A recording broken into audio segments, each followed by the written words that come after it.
So thank you so much for being here. I'm so excited to hear your story and have our listeners hear your story.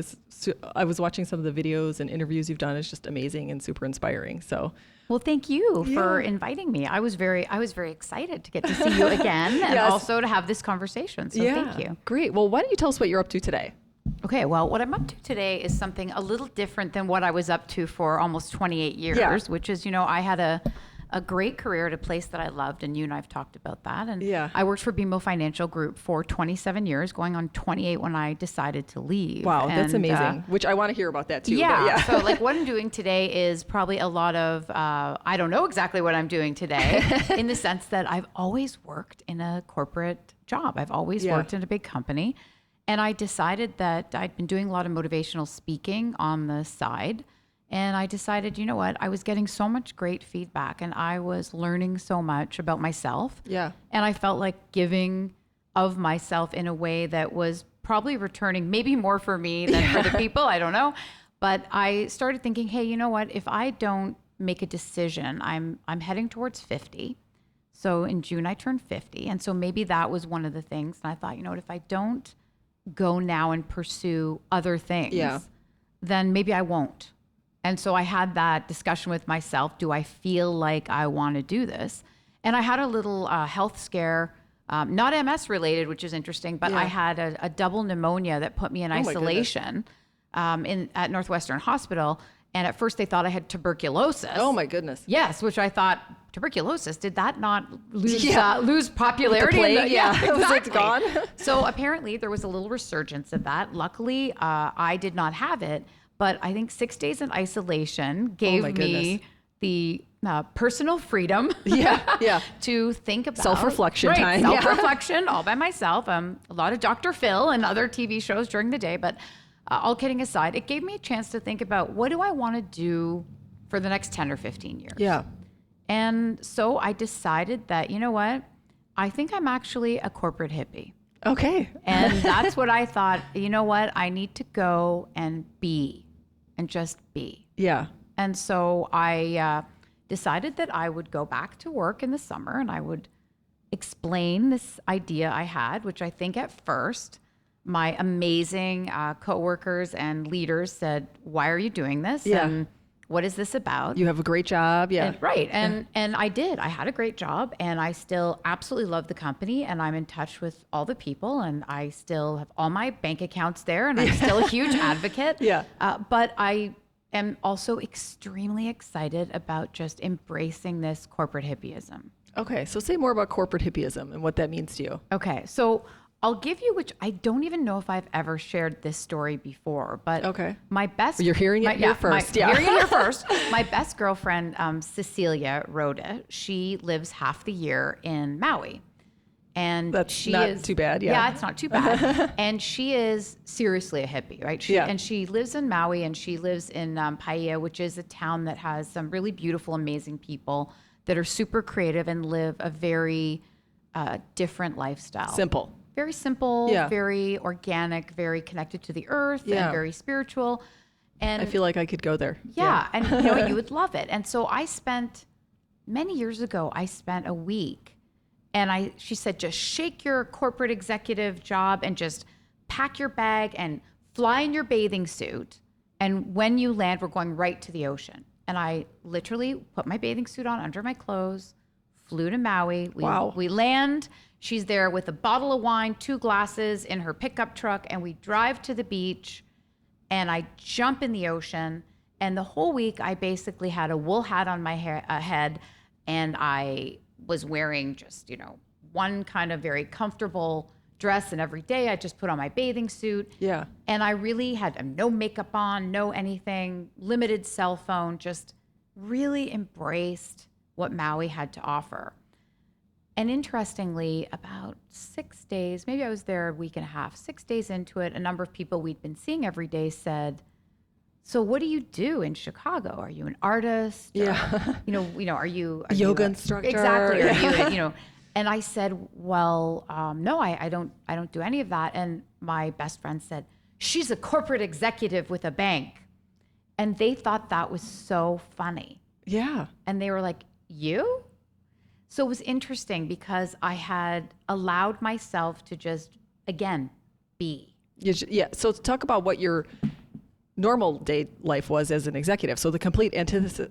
Right. So my normal day, Maui. I still get up super early. So I'm a 5 a.m. riser, but, would get up, go work out, pour the coffee. Put on the sheath dress. Right. Yeah. Put on the, although my style is a little goth for banking. Okay. So, but I like that. But at least not put on a bathing suit. Right. So put on something semi-appropriate for the corporate world. I'd say that my coworkers would say, well, I don't think she's very corporate looking. But, I would basically start my day and the phone would be ringing and the text messages and the emails and multitasking. And I had, a personal phone and a work phone and I was juggling all kinds of things. And I have a daughter and a husband. And so they had needs and different things. But my typical day was hardcore back-to-back meetings, racing between buildings, sometimes, racing between cities, airports, countries. And that pace of almost never catching your breath. Yeah. For 28 years you did this. But you know what? I loved it. So I can't tell you that I didn't love it. Yeah. I loved it. And I still love high energy and the frenetic nature of that is okay. But I think if you don't learn to pause and find yourself in it, the rhythm can just keep you going until you have no idea why you're doing what you're doing. Until you pass out. Yeah. Right. Until you pass out. And then you wake up and say, where am I? Yeah. So I think I woke up in a way and said, where am I in Maui? And the people we were with made a joke and said, oh, you're a corporate hippie. I love that. Because you're a hippie chick. Yeah. And so this one guy there, I don't even know his name, he just said, you're a hippie chick. You're a corporate hippie chick. A goth corporate hippie chick. Right. Goth corporate hippie chick. So that became a funny thing that resonated with me and I embraced it. And I said, you know what? I am that. So I should start really authentically being that. Yeah. And not be afraid of what that feels like. I think it's genius. I've not heard that term before. So I think you coined that or corporate hippie. Yeah. It's out there a little. Is it? Okay. Yeah, it's out there a little. And now I started talking about it, in 2012 and thinking about it and, writing some things and doing things around that. Yeah. But I would say that I embraced it. And when I decided it was time to change it up and again, just be a corporate hippie, I realized, hey, you know what? I think I have something to share and I think there's a movement in this. Yeah. And, if I were to define it for you other than my own awakening to it, I think the movement it really starts with, corporations are fantastic places. And many times we underestimate or maybe we see some of the more negative things about corporations. Yeah, sure. But a company is a fantastic place. It's full of amazing people with great ideas. There's structure. Yep. There's a management expectation. There's a mission. There's a purpose. But the company also has shareholders more often than not and needs to make money. And there's kind of a tension now between a company's revenue desires and desire to be the best at what they do and their customer experience to be number one and sell the most products or services with their purposeful mission. So most companies are starting to build, what we're all hearing about, their purpose statement, their mission statement, their purpose. We can thank Simon Sinek. Yeah. Yes, Their exactly. why. Yeah. Exactly. And so what's happening, I think, now is people are questioning their own purpose within that of the company. Been there, done that. Yeah, and they don't see them as being aligned. They don't see the possibility of connecting them. So to me, this movement for corporate hippieism is about how to find your purpose within your company's purpose and mission and how you can actually vibe off of your company's purpose and mission and goals and build your own. Yep. And have a meaningful career. And, exactly. And so in no way did I leave BMO or the sort of corporate America because I wanted to, burn my bra or burn my clothes. Not at all. It was more that I saw how I had managed to find this peace and integration and comfort in both. And it started to feel to me like, hey, I could maybe share this and I could offer this in a different way. Yeah, I love that. So when you went to Maui, were you able to immediately kind of disconnect from your corporate life and go into the hippie mode, or did it take a little bit of time? You know what? It didn't take too You're like, long. you got off the plane I and was that like, was it. woo! Well, I mean, I went right into the ocean in my bathing suit I wore on the plane. So my friend made it easy. But you know what? To be honest with you, I think because of some of the major health challenges that I've had to wrestle with, that's probably that MS diagnosis gave me the tools to learn to pivot quickly. Okay. Because I wasn't so good at, like, your question, if you asked it to me when I first was diagnosed with MS, was I able to integrate it quickly? And absolutely not. Yeah. So definitely I would say to you that by the time I got to Maui, it only took me a couple of days to unwind, but I still had the guilt associated with not working. Yeah. Yeah. Right. Which is really an interesting thing that even now in this corporate hippieism and being more of a consultant and a speaker and working on my book, I feel a sense of, oh, I've got way more capacity and I'm not doing enough. I should be doing more. I should be doing more. I should be doing more. And that, I think, is a sort of malady of the corporate life, that you really do get used to a pace that keeps you thumping. Yeah. Well, that's why I was asking, because when I go on vacation, it's always hard to disconnect. Once I do, I'm fine. And then it's hard to reconnect. But I always have that couple days where I can't disconnect. It's weird, right? Yeah. Like, it takes those few, and I don't know what it is. There's moments in those days where you're really in the zone. Yeah. But then some kind of, I don't know if it's guilt. Do you think it's guilt? I do feel guilt. Or even I'll go to a restaurant and be like, come on, where's the food? Like, I gotta go. Like, and I'm like, what's the hurry? I know. There's no hurry. Yeah. And I don't know if it's a Chicago thing or what, but I don't know. Maybe it is, but I've noticed that lately. So this funny that you say that, because lately I was standing in a line here in Chicago and I can't remember where I was, and the person was saying, I'm so sorry we're keeping you waiting for so long. And I said, oh, that's okay. Like, I'm not in a hurry. Yeah. I don't really have anywhere I have to be right now.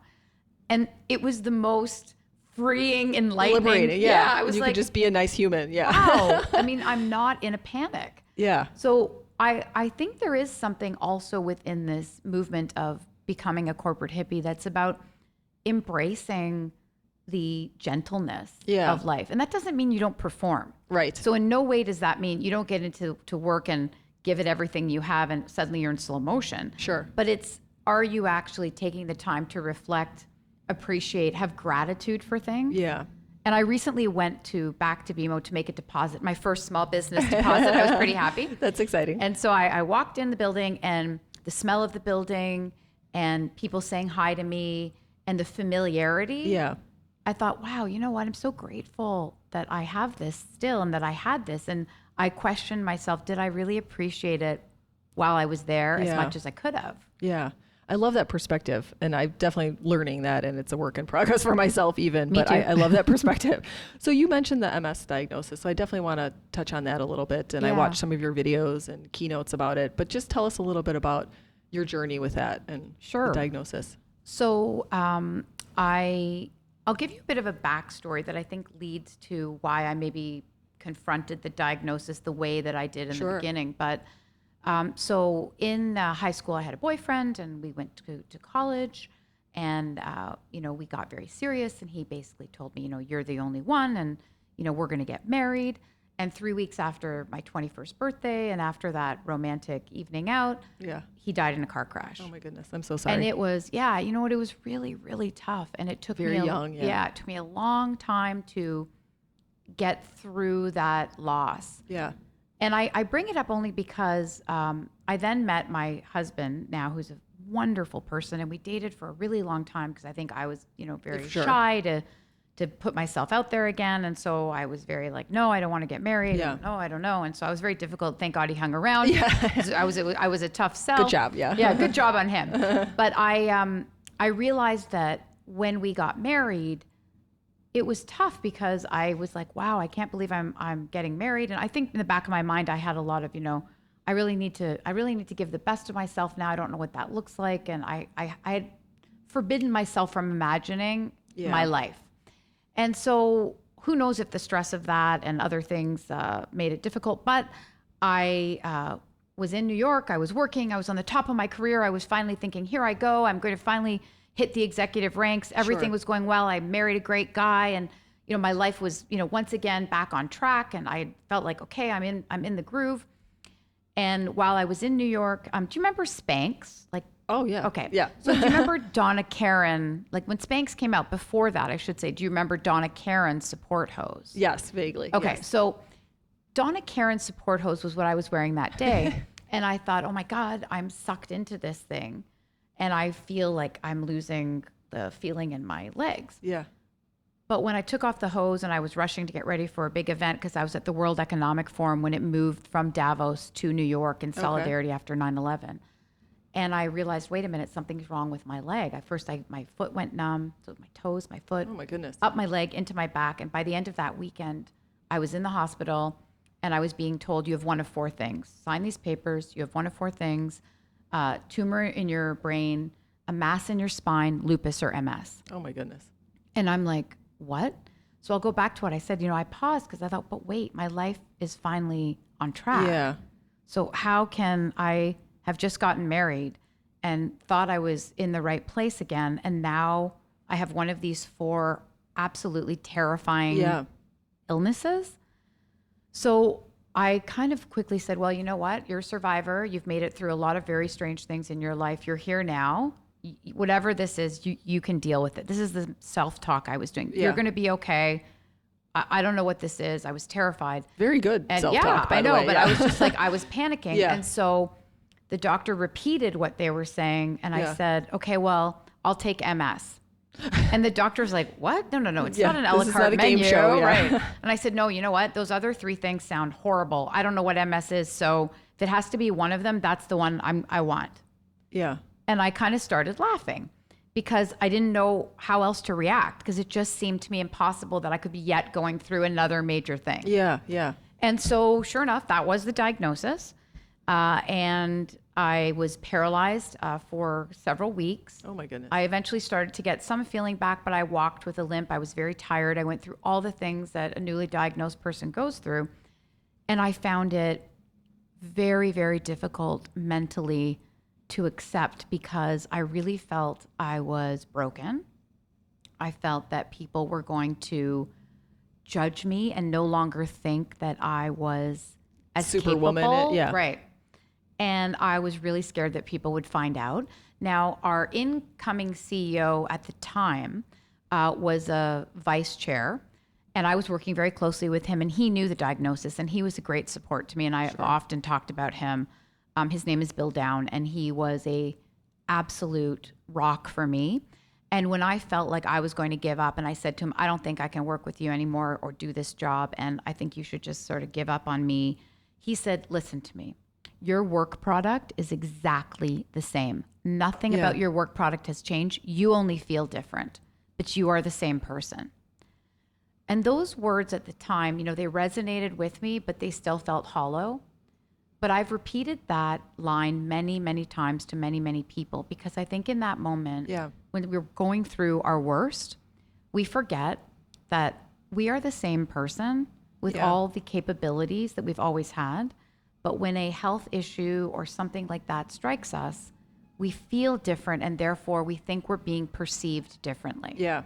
And it took me 10 years of hiding it to, come out and share the fact that I had it. And really it was after back-to-back flare-ups in 2012 that I had to use a cane. Okay. And I still didn't tell the truth. I was walking around Chicago and people were saying, oh, what happened? Did you have a car accident? Did you get a hip replacement? What happened? And I would make something like, oh yeah, I, hurt myself. Tripped, tripped. I'm okay though. And I never said anything for, several months. And I was in a lot of pain, and I was dealing with some new medication. And it wasn't until I went to Chicago Bulls game and I walked out on the court. And at that game, in fact, so Cecilia, my friend in Maui, her son is Joakim Noah, and he was playing that game. And he saw me, and he knew I had MS, and he came up to me, and my daughter really wanted to go to that Christmas Day game.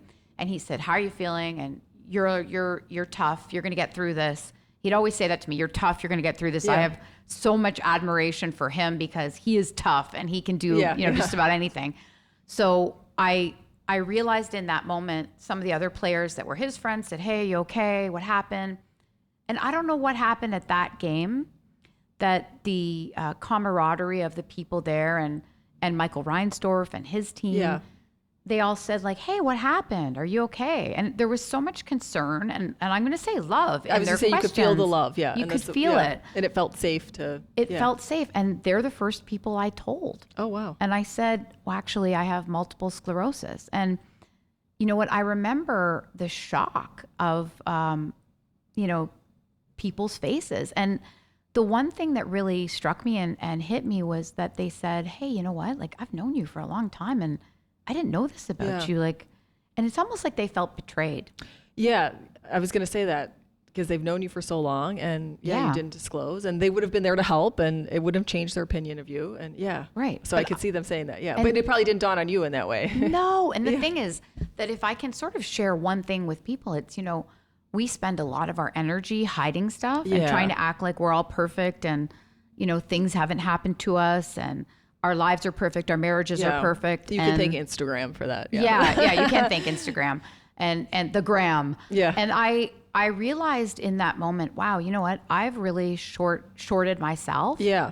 Because these people care about me. And in a way, my hiding this was hiding a big part of myself. Yeah. And I started to realize in that moment, hey, you know what? Maybe sharing this is healthier. Oh, absolutely. And I need all the energy that I can spare because I need it to get better. I need it to walk. I need it to push myself. And, I need it to try to rehab as best I can, all these symptoms. And in that moment, I had this transformational experience that led me to become an advocate. So that kind of is, as I think back, an amazing moment, and I'm grateful to the Chicago Bulls for being such a family to me. Yeah, that's great. I too struggle with vulnerability, so I get where you're saying. I won't even say if I have a cold because I'm like, oh, it's weakness. I cannot say it, but I like that the Bulls were so supportive, and I want to go back to Bill Down. Was that his name? Yeah. So say a little bit more about him. Had he been a sponsor your entire career, or you guys just worked together? Yeah. So starting in the late 90s, he was my sponsor, and I'll say mentor too. Yeah. And he really believed in me and gave me opportunities. He gave me tough, critical feedback. Okay. He would tell me, you're a lone wolf. Learn how to work with others better. Yeah. Or I'd say, I'm ready for another promotion. And he'd say, yeah, prove it.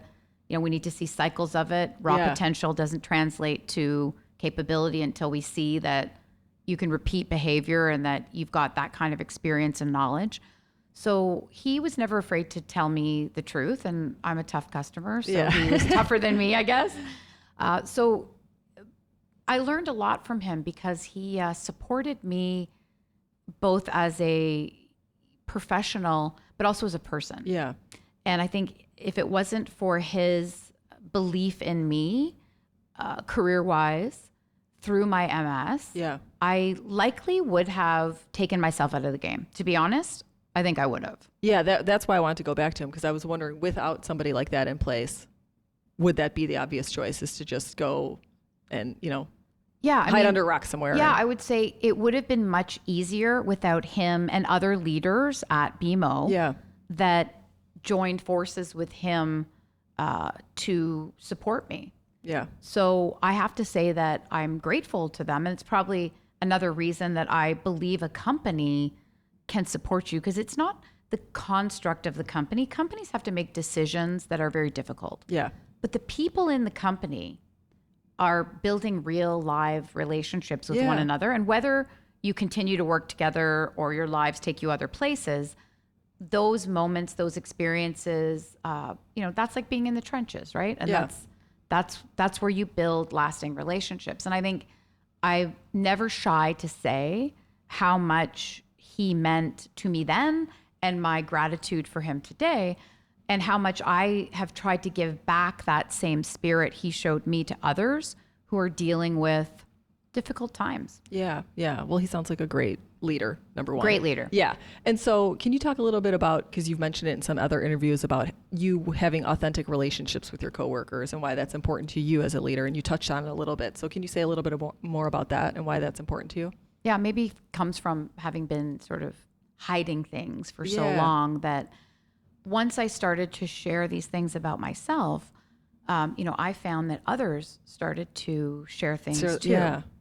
And I mean, we're all human at the end of the day. And the thing that really surprised me, surprising. I know, I don't know why we were afraid to tell each other things, but I think in the beginning, I was probably most surprised at how many people had someone in their family or someone they knew with MS. Yeah, and I was like, I know a handful of people as well. Yeah. And when I was diagnosed, I'd never even heard of it.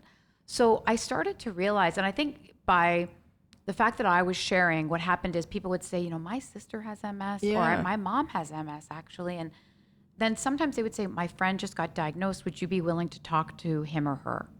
And I started to reach out to people and share my story, and they would share their story, and we would open up to one another. And it's just comforting. Yeah. And you know what? It's kind of like when a flower starts opening, it's very slow in the beginning, and then boom, all of a sudden you're like, whoa, when did all these flowers become these flowers and not these little buds I've been waiting to open? So I think once that happened, it just happened across everything that I was doing. And I saw my teammates and my coworkers as full-fledged people that happened to do these jobs. Right. And the titles became less important to me. The output and my satisfaction with myself and with how I was treating others, how I was being treated by others became so much more important to me. It's like a spotlight.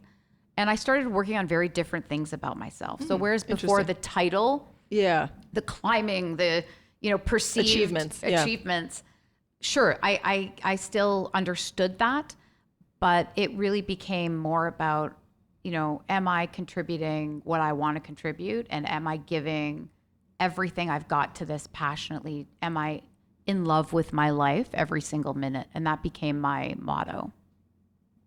You've almost left me speechless on that one. Yeah, that's awesome. And it's amazing when you start to have that mindset, then the opportunity also comes along much easier in the success and the achievements, and you don't feel like you're clawing your way to get to the title. It sort of comes a little easier because you're doing what you should be doing good things for people. It does come easier. And I think that the challenge every day, and it's not like I've mastered it, it's just, I'm just a really devoted student of it. But I would say that I also learned, because my MS is very random, right? I've referred to it as the most random, ridiculous disease of all time, because you can't see it. So there are even days where I think, really, do I have this? Like, because I don't understand.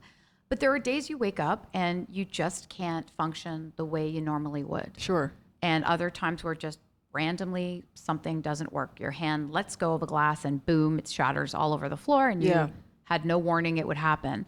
And so I also have learned, thanks to MS, to live on a 24-hour clock. Oh, and what that means, and I actually use a military clock on all my devices. Luckily, my dad had a military clock in our house, so I understand it, because as a child, I had 600. To learn. Exactly. So I know the military time. But I use that clock because it counts down the 24 hours or counts up the 24 hours, however you want to look at it.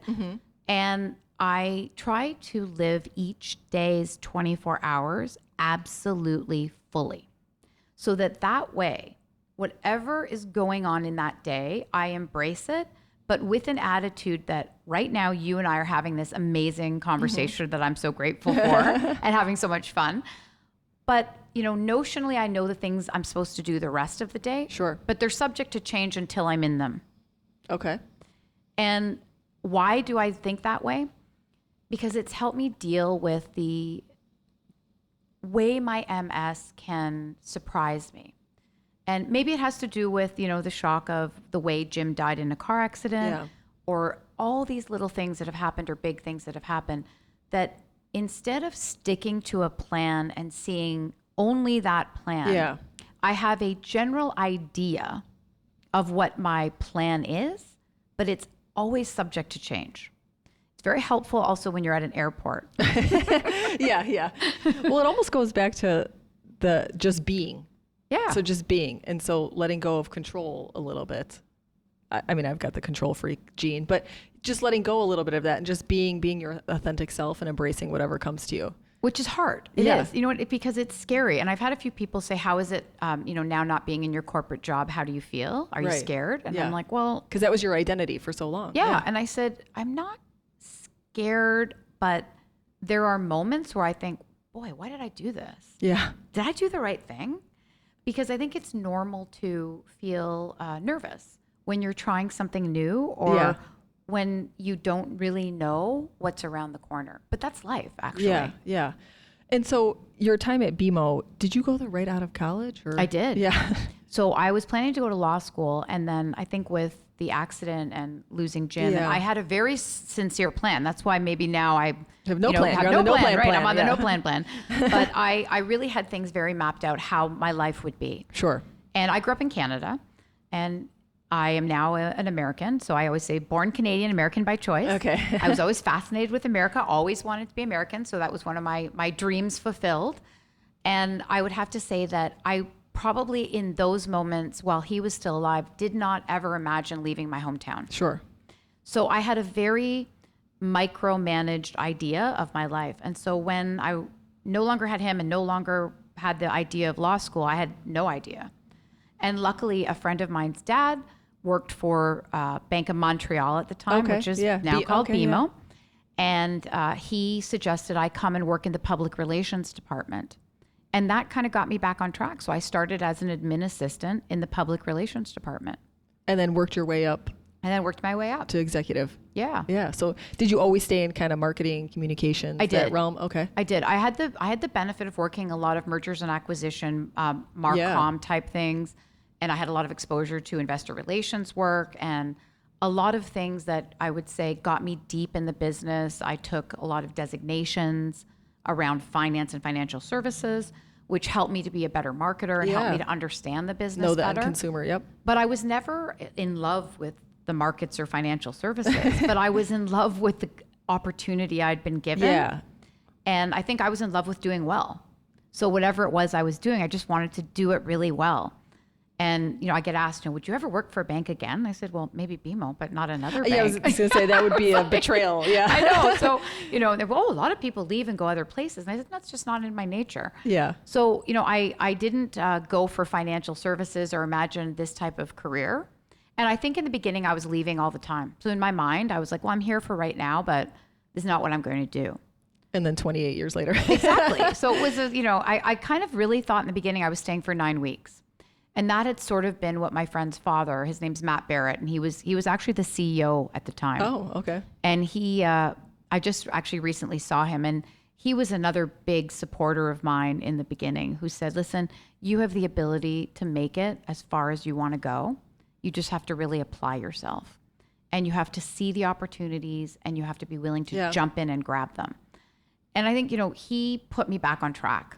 I was very lost. Yeah. And a lot of times when I talk to students or young people and they say, I'm not really sure what I want to do, I tell them, listen, I wasn't sure the entire time I was doing it. Right. Right? Yeah. And I still don't know what I want to do. I think that's honest. So, I mean, and I know you and I were chatting and you told me all the things you've done. And you've done some amazing things and taken yourself in so many different amazing directions. And that takes a lot of courage. And I think if more of us at this sort of, arc of our careers, we're telling younger people just starting out and emerging into their careers, hey, you don't have to have this absolute crystallized plan. But I think that a lot of executive speakers make it sound like they had this very linear, direct career path. Yeah. Mine was not at all. Like I was always questioning, am I doing the right thing? But I want to do the best I can at this. And what's next for me? And sometimes I thought, hey, they don't appreciate me enough for what I'm doing today. And other times I thought, wow, this is the best job I've ever had.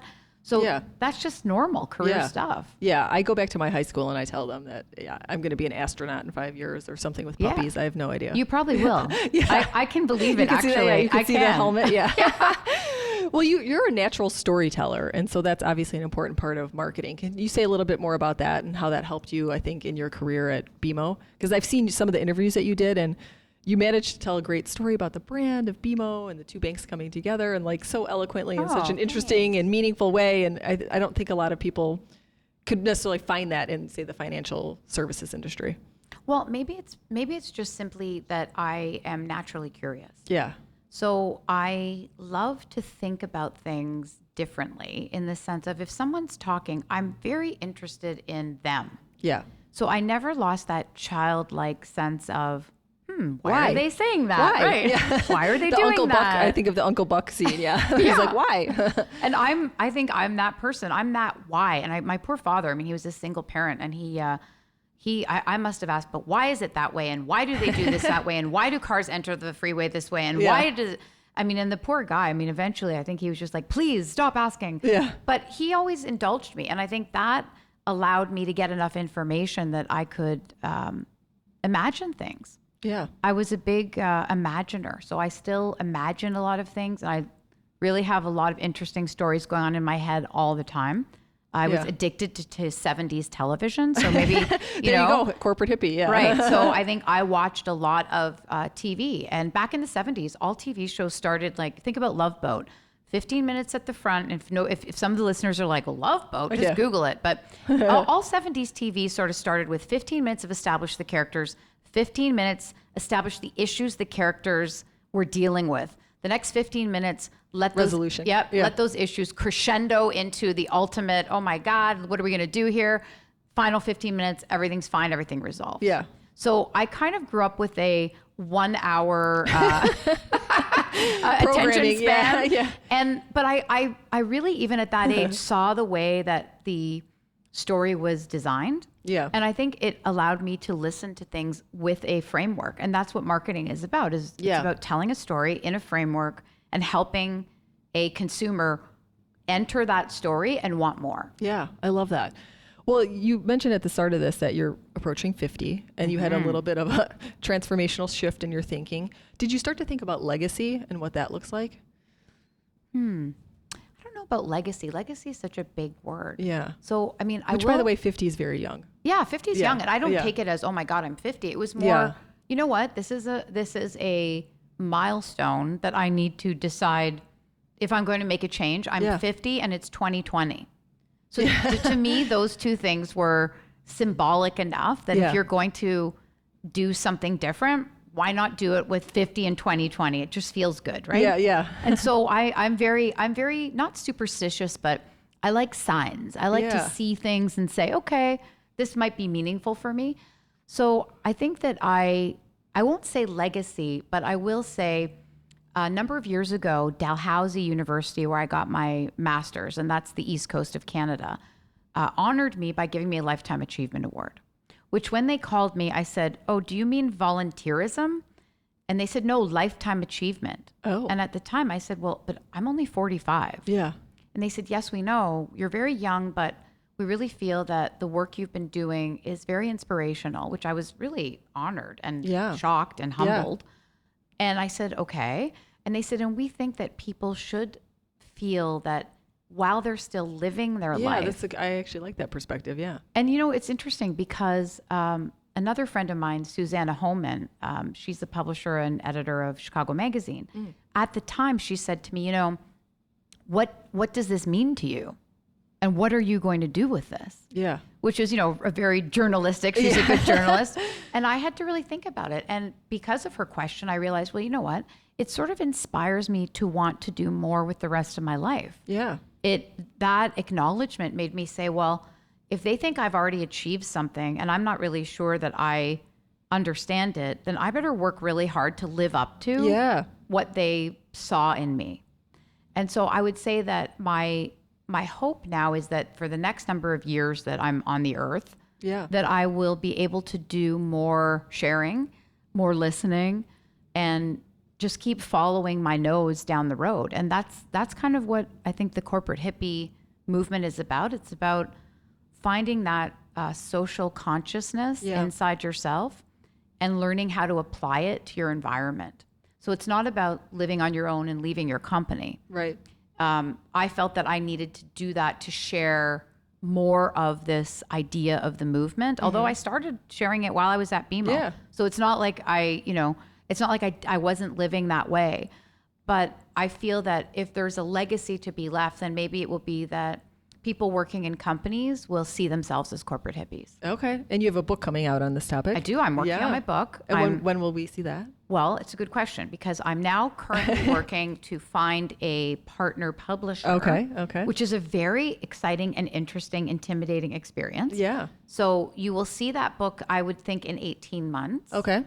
definitely within 2 years. It's all mapped out. I've been working on it for many years, but I think a lot of people say, I'm going to write a book. I've been saying it for like less than 20 years. So I think that until you actually get it pen to paper. And I've started that part, which I've been told by, authors that have books. Well, that's already, 80% of the way there. So I'm working on it. And in the meanwhile, I'm still researching and listening. And, I have a few ideas of how it can turn into workshops and, and I could totally things. see it. Yeah. Yeah. What has the reaction been to Corporate Hippie from even some of your straight up corporate friends? Oh, you know what? People have really, enjoyed it. So people are like, oh, you are a corporate hippie. And, and some people so am are, I. exactly. A lot of people have said, I'm a corporate hippie too, or I'm the original corporate hippie. Yeah. And then I've had some much older people in their 80s say like, oh, does that mean you're stoned all the time? And so there've been a lot of jokes and things like that. But I think that most people have been curious, which is part of what it is. It's a way to dialogue. Yeah, it's a dialogue. And I've been, lucky enough to have a lot of people interested enough to ask some good questions that have made me think about it also in different ways. So So one thing that you use a lot is humor. Mm-hmm. Yes. So can you talk a little bit more about that? Because I see it as a very important thing in business today. And it actually, as a leader, it helps differentiate if you're using positive humor. And so can you say a little bit more about how you've used humor and if it has kind of helped you along the way in your career as a differentiator, especially being female in the financial services industry. I don't know if I've thought about humor in so much as that I use it. But now that you say it, I do. And have taken all the humor out of it. Yeah. No, not at all. But I'm saying now that you say it, I do find everything funny. Yeah. So I for some reason, maybe it's just in the face of adversity, I inappropriately laugh. So I am the person known in meetings to laugh at the wrong time, let's say, or inappropriately giggle. And we're very similar. But it's just because I see the humor in so many things. And sometimes the irony is funny to me. And so I think that the sense of humor has helped me through some very difficult times. I grew up with a very challenging relationship with my mother, who is a very narcissistic, very amazing, fascinating woman, but was not really able to be there as a mother in any capacity and was a very negative person to me. And I think in some ways, sort of seeing the humor in a lot of different things was an outlet to protect myself. Yeah. And so maybe some humor comes from nervousness or insecurity, of which I, can be very well healed into both. But I also think that I enjoy life more when I'm happy. Yeah. And so, of course. Yeah. But the thing is, I don't watch a lot of comedies. So you'd think that because I'm laughing all the time that I'm a big comedy consumer, but I'm not. Yeah. Well, I picked up on it because when you were telling your story about your MS diagnosis, you were joking about wearing, Donna Karan support hose and, making jokes about when the doctor's coming in. And so I think for something as difficult as that is, you almost have to have a sense of humor. Or the alternative is to just, like I said before, crawl under a rock and have a pity party. And you said that you do that for 5 minutes and then you move on. I do. I do feel I can be very nervous, very sorry for myself, very upset for a solid 5 minutes. But then it's a funny thing. And maybe it's because I have experience. So if somebody asks me questions about something, I always say, look, I'm very resilient. Just so much so that I joke that, I probably have an attachment disorder because I'm able to remove myself from any situation and cope. But it's because it's a learned behavior. Yeah. I've had enough of it that I know that even though it will be painful and difficult, I have the skill set and the practice to recover. And sometimes it's as simple for people as knowing they will be okay.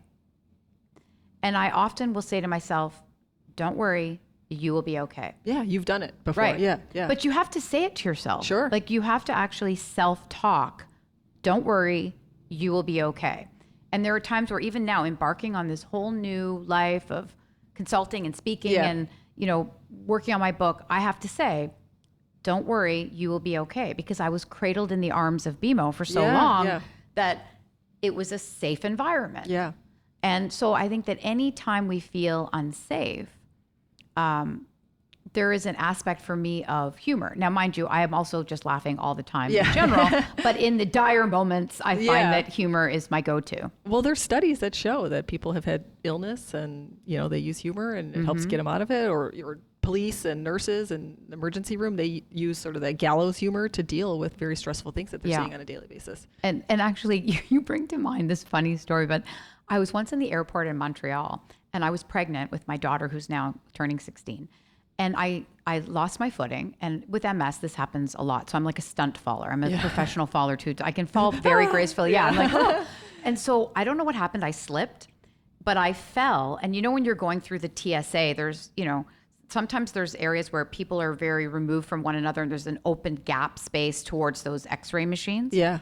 Somehow I slipped and like a torpedo. Now remember, I'm pregnant. So visualize this. On my back, I fall. My cane goes flying and I go like a torpedo right through the entire thing, through the middle of two x-ray machines, through to the other side. Now, I was so embarrassed. And there's all these business people and everyone's so in a rush and grabbing all their stuff. Out and that you would fall and delay them. And I started laughing so hard. And all these people, what else can you do? Right. All these people rushed to me. And my coworkers with me were dying laughing because I could not stop laughing. Yeah. And people were saying, "Are you okay?" I could not even get the words out. Yeah. Because all I could picture was how funny it must have looked to see a pregnant woman fall and slide like a torpedo. I mean, I wasn't hurt. Yeah. But those moments can also be really, really embarrassing. And many people living with various disabilities or mobility issues, it's very nerve-wracking to fall. And I have actually found that humor for me, when I spill something, knock something, my leg tremors, my arm does something weird that I don't expect and I knock stuff over, I have just made it part of my repertoire, Carol Burnett, she did a good job with this stuff. She could do it, I can do it. 70s TV, but back in the day, comedians did things and laughed at themselves. They were more like physical, And they were physical, exactly. And so I often think, you know what, if it worked for Carol Burnett and her crew, then it's good enough for me. Yeah, I love that. Well, what would you say to young women just starting out in their career that do want to make it to the C-suite? What lessons have you learned and what advice would you give to them? I mean, what's interesting is I'd have this same advice for young men and for young women, to be honest with you. And I think that my specialized advice for the women would be, you need to be confident in yourself and bring your full game to the table. If you enter every meeting believing that you need to earn your seat at that table, and so does everybody else, you will come into that room with your best self. Yeah. And in some ways I credit my dad because he raised me just like he raised my brother. And he always told me, just get in there and work hard and be yourself and keep working. And he always felt I was never working hard enough. So to him, it was try harder. Yeah. My parents were the same. They're like, you got an A. Why is that not an A+? Me too. So, okay. That's why we have similar characteristics. Like, he literally did to my daughter the other day. And I was like, no, an A is good enough. Yeah. But I mean, when you're raised like that, it's funny that you say that. I think that as a woman, you do enter the room thinking, I'm equal to everyone here. So I honestly, this is something that's so important to me. It's in my heart for young women. You are good enough. Yeah. Don't believe any of this business about it's a man's world. Get in there, because the only way we're going to change things is embracing the fact that we're all capable. Yeah.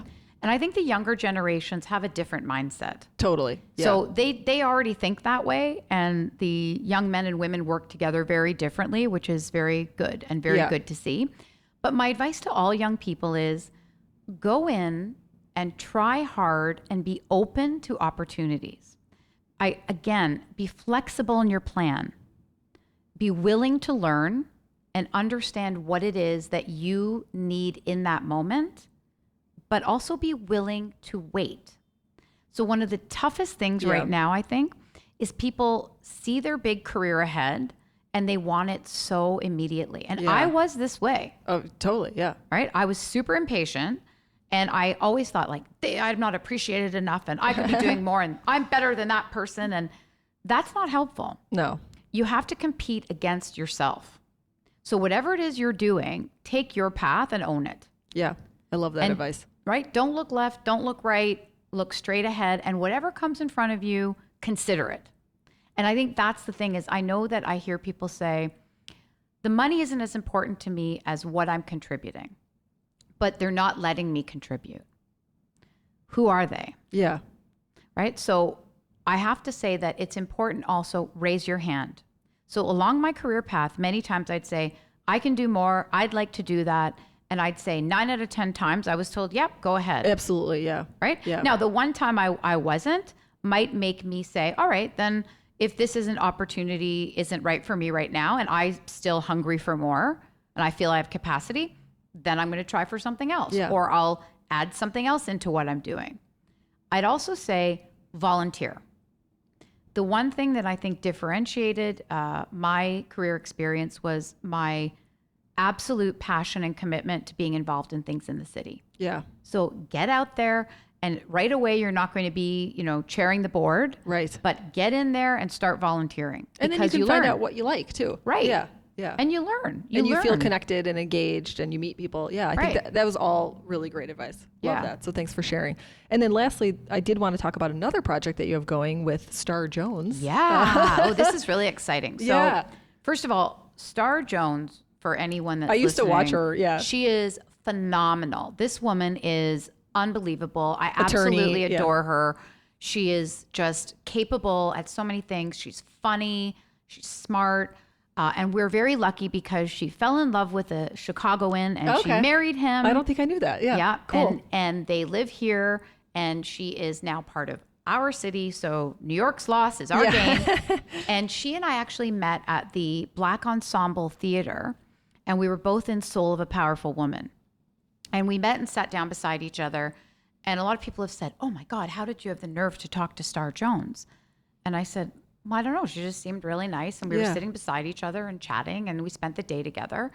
And I said to her, you're new to the city. And I was once new to the city many years ago. This is the best city in the whole wide world.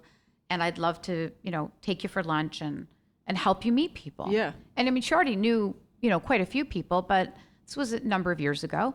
And we went and had that lunch, and kind of the rest is history. We just hit it off. We just hit it off. Yeah. Like we were sisters from another mister, as someone said to me, but we just really understood one another. And we kept talking about our passion for inclusion, our passion for diversity and equality, which, you and I were just talking about. And suddenly one day we were together, and we were just, talking. And she flipped open her laptop and she started typing away. Smart. Yeah. And before you knew it, we had started to build curriculum. And our curriculum was really taking the concept of challenging diversity, inclusion, and equality for what we call instant impact. Okay. And our company is called Instant Impact Group.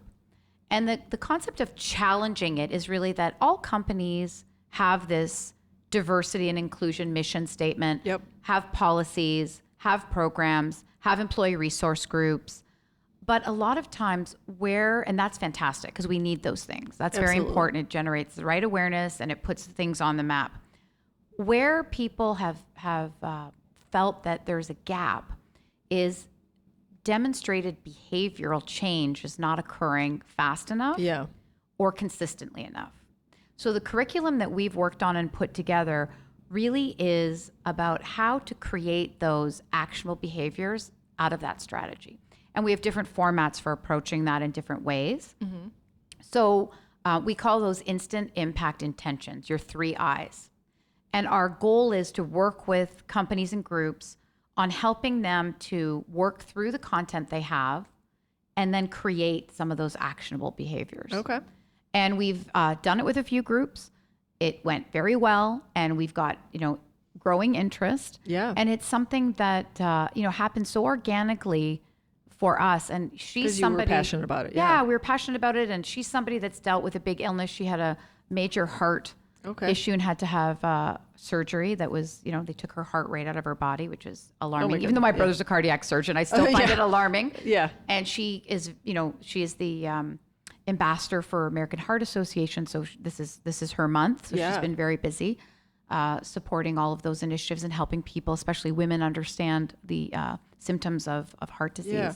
So there are things that we both went through, both from a diversity and inclusion and equality perspective, that our own life experience led us, I think, to recognize that it's those actionable steps, even those small, nuanced steps that help people to get on the right track. You know, and a lot of people say, yeah, my company's doing a great job talking about it, but then nothing happens. I hear that a lot. Yeah. Yeah. And so I think what we're trying to do is to fill in that next step, which is, you know, let us work with you and help you to devise those couple of steps that start to signal, that become the catalyst for your employee base and your community to recognize that you're serious about this. Yeah. So the diversity piece, I feel like, is talked about a little bit more, but why is the inclusion piece also important? Well, you know, inclusion is an interesting thing because if you take the reverse of inclusion and you say exclusion, it becomes alarmingly clear. It becomes alarmingly clear. And many people today, even in Chicago, a lot of people feel excluded. Yeah. And it may be, from what I'm listening to and learning, it may be that the way in which people communicate makes them feel excluded, or how they present themselves and come to work makes them feel excluded.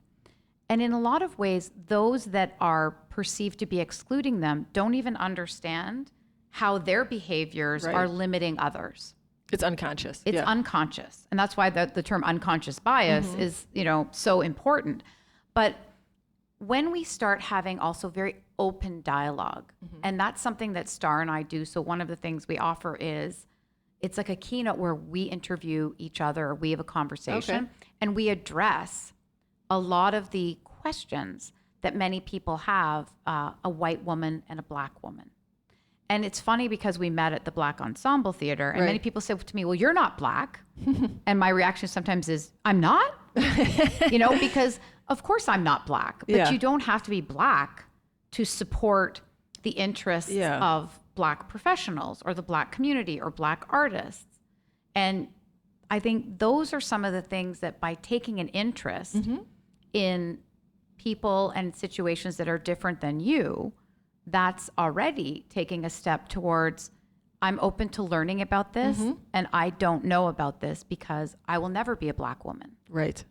So I can only ask questions and learn and try to be understanding of how my behavior could be limiting someone unintentionally. So that's a big part of what we try to explore. And a lot of that passion for me also comes from many years ago. I was the executive sponsor of the LGBTQ for the company, for BMO. And at the time, it was interesting because people were saying to me, like, well, I wasn't married yet. Are you a lesbian? Oh, geez. And I said, well, why does it matter? And I would refuse to answer because why should it matter? And well, if you're not a lesbian, then why is this your issue? And I said, well, you know what, actually, if you're a lesbian, then you don't have a problem with being gay.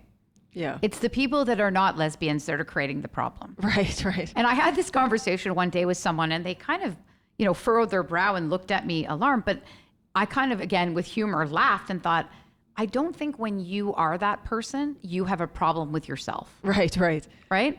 So it's really, I think inclusion is helping others not have a problem with different people. Yeah. I was on the board of the International Latino Cultural Center of Chicago. And I got the same thing. Well, are you Latino?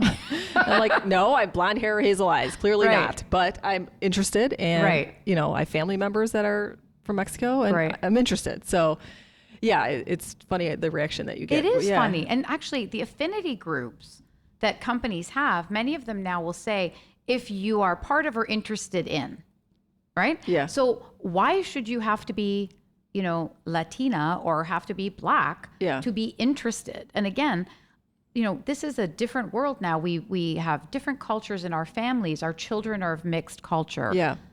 You know, we all grow up now recognizing the world to be a much smaller place. Yeah. So it almost seems, you know, sad in a way that we have to have these types of initiatives. But I think until there's more transparency around discomfort, because nobody wants to ask, like I know this from my MS too, people will sometimes say, why do you have that cane? But many times people, and I like that actually, I don't mind if somebody asks me, but I know when someone's staring at me and wondering why I have the cane, but they don't ask me. Yeah. That's probably worse to me. Yeah. Because in some ways, does it matter that I have a cane? No, it shouldn't. But if it does matter, then let's talk about it. Yeah. It's amazing what happens when you communicate and have a discussion with somebody. And when I ask adult groups, how many of you, I say, raise your hand, how many of you are wondering why I have this cane? Usually most of the room puts up their hand. When I ask teenagers, I spoke at my daughter's school. Yeah. I said, how many of you, and there were 25 of them, are wondering why I have this cane? Nobody raised their hand. Really? And I asked them after, did you know I had MS? And they said, no. No, I thought that was interesting. They didn't really care. Yeah. They were like, yeah, she has a cane. Okay, whatever. There must be a reason. So is there a generational change? From a science perspective, yeah. Right. Is there a generational change? And so, all we can do right now is say the core work environment has a number of different generations trying to learn to work together. Yeah. Different ages, different cultures, different backgrounds, coming from different ways of worshiping, celebrating, living. And so I think that the next decade will be fascinating because the world of work and culture will really, I think, come together in a way we've never seen before. Well, I love that. And I feel like Chicago is a very diverse city from a lot of different perspectives. So, well, great. Well, I think we'll end the conversation there. This was amazing to talk with you. And I feel like we should all go put our swimsuits on and go jump in the ocean if we learn nothing else from this talk. But really appreciate you sharing all of your story and journey with us. It's super inspiring. Thank you. I've really enjoyed it. And I know that you are someone who's in love with your life every single minute. Oh, thank you.